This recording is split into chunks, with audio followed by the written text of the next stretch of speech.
মুর্শিদাবাদে শোকের আবহে পালিত হল মহরম। শিয়া সম্প্রদায়ের মানুষ প্রথম মহরম থেকে ৪০ দিনের শোক পালন শেষে আজ রোজা নামাজ পাঠে সংযম প্রদর্শন করলেন।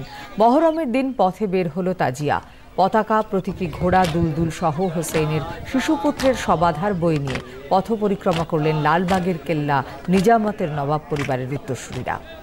হাসান হোসেনের যুদ্ধ ও মৃত্যুবরণের ঘটনাবলীর পুনরাভিনয় করা হলো। গোরাবাজার ও খাগড়া বড় মসজিদ পরিক্রমা করে কারবালার প্রধান অনুষ্ঠানে সামিল হলেন তারা।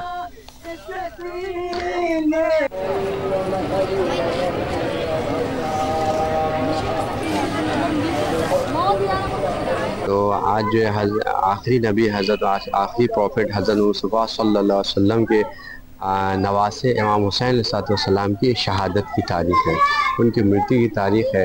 लिहाजा आज जो है शोक का दिन है, पूरी दुनिया में शोक का दिन है। तो हम यानी इमाम हुसैन की कुर्बानी से यही मैसेज देना चाह रहे हैं कि इमाम हुसैन अमन के लिए और शांति के लिए कुर्बानी दिए थे, इंसानियत को बचाने के लिए कुर्बानी दिए थे, मानवता को बचाने के लिए कुर्बानी दिए थे, ह्यूमैनिटी के लिए इमाम हुसैन ने कुर्बानी दिए थे। लिहाजा पूरी दुनिया में यही पैगाम देना चाहते हैं इमाम हुसैन की कुर्बानी से कि आपस में मेल जुल रहे, इत्तेहाद है और मानवता जो है कायम रहे। মহরমের অনুষ্ঠান করি যাতে লোকে জানতে পারে, লোকে জিজ্ঞেস করে যে কি হয়েছিল। আমরা তখন বলি যে হযরত মুহাম্মদ সাল্লাল্লাহু আলাইহি ওয়াসাল্লাম যিনি আমাদের ইসলাম ধর্মের স্রষ্টা, তার পৌত্রর সঙ্গে কিভাবে অনাচার হয়েছিল সেটাকে জানাবার জন্যই আমরা এটাকে জানাই।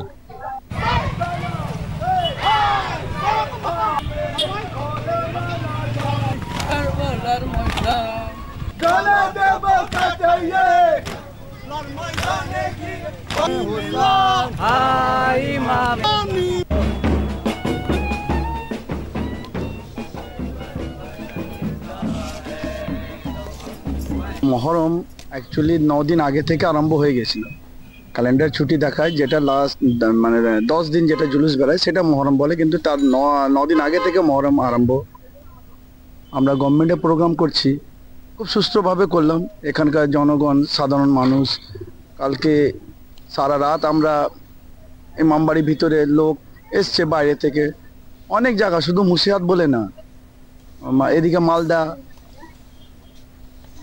আরও 4-5টা আশেপাশে ডিস্ট্রিক্ট থেকে লোক এসেছিল। আমাদের লালবাগে পুরো অ্যাডমিনিস্ট্রেশন কিন্তু মহরমটাকে খুব সুন্দরভাবে তুলেছেন, সবারই হেল্প আমরা পেয়েছি।